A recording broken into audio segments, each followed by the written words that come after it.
kasih. Tadi saya sudah mendengar tanggapan jaksa, ada beberapa hal yang ingin saya sampaikan. Lagi-lagi saya lihat mereka membangun narasi tentang rapat, sebenarnya. Rapat kalau kita lihat dari kesaksian yang sudah berlangsung, tidak ada mainstream di rapat itu, tidak ada pengumpulan handphone, ya kan? Hanya tuduhan-tuduhan yang menurut saya tidak mencerminkan bahwa itu ada tindak pidana.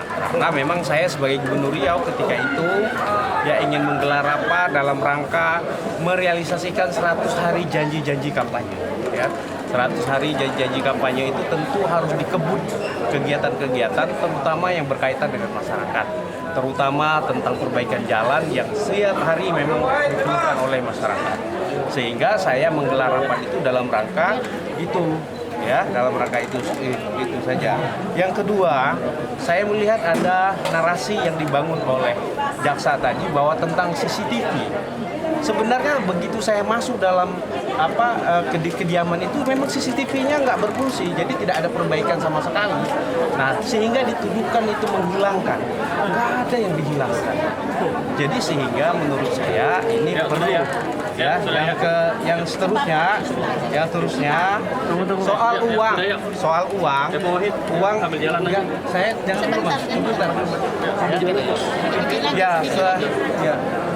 sebenarnya tentang uang yang disebutkan adalah 52 juta, itu uang yang didapatkan di dalam bag saya itu sekitar 20 juta, di rumah saya di Jakarta 20 juta.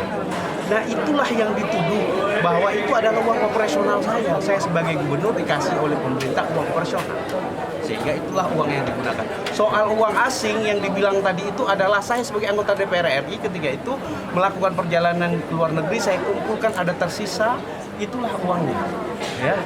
Nah, tidak ada kaitannya dengan pokok perkara ini. Yang seterusnya soal pound sterling itu adalah persiapan anak saya untuk sekolah ke Inggris.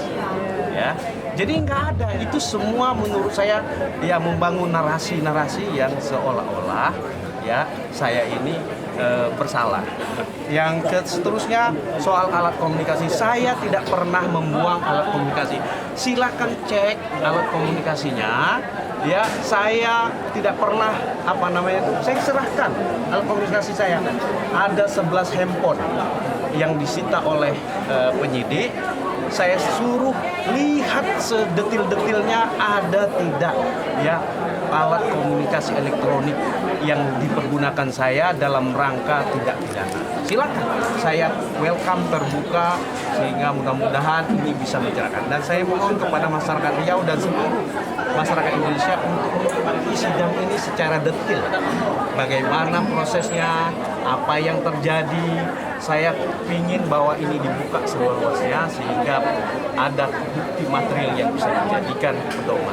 Ya, narasi selama ini memang digiring untuk kriminalisasi. Iya, artinya lebih kepada kriminalisasi.